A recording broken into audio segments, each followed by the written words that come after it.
Bulletin का आगाज कर रहे हैं एक अहम सवाल के साथ। जाग गया मुसलमान। जी हां,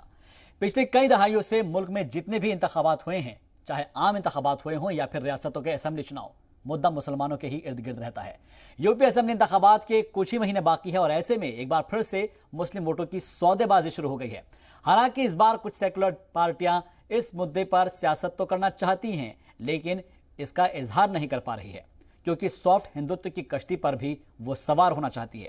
अब ऐसे में मुस्लिम मुद्दों पर सरेआम बोलने वाले ओवैसी की राहें यूपी में हमवार हैं। अब्बा जान, भाईजान और चचा जान के वार पलटवार शुरू हो चुके हैं और इस पूरी सियासत में मुस्लिम क्या सोचते हैं, यह सबसे बड़ा सवाल है। क्या वो रिवायती अंदाज में सेकुलर पार्टियों को वोट देंगे? क्या वो जिस सीट पर जो कैंडिडेट बीजेपी उम्मीदवार को हरा रहा है उसके साथ जाएंगे, या फिर मुस्लिम मुद्दों की सियासत करने वाले एमआईएम और दीगर मुस्लिम जमातों के साथ वो जाएंगे,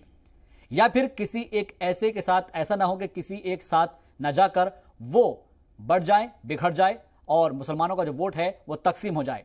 आज का जो मुद्दा है वो इन्हीं सवालों के इर्द गिर्द होगा, जिस पर हम बात करने की कोशिश करेंगे और ये समझने की कोशिश करेंगे कि आखिर मुसलमानों का रुख क्या है और क्या अब सियासत में हिस्सेदारी को लेकर जाग गया है मुसलमान। इसी सवाल के साथ आज के डिबेट का हम आगाज करेंगे और आज के मुद्दा में यह सबसे अहम मौजू हमारा आज होगा और समझने की कोशिश करेंगे उन तमाम एक्सपर्ट्स से कि क्या वाकई में जो अब सियासत है वो मुसलमानों को मद्देनजर रख के की जा रही है, क्योंकि जिस तरीके से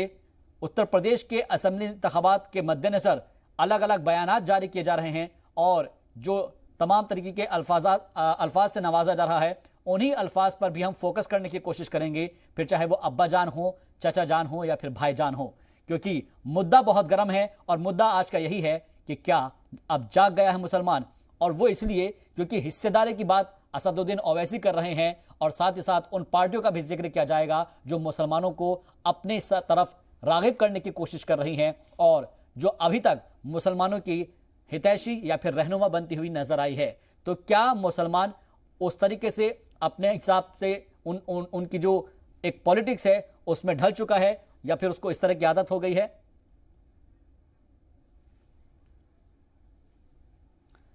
तो ये समझने की हम कोशिश करेंगे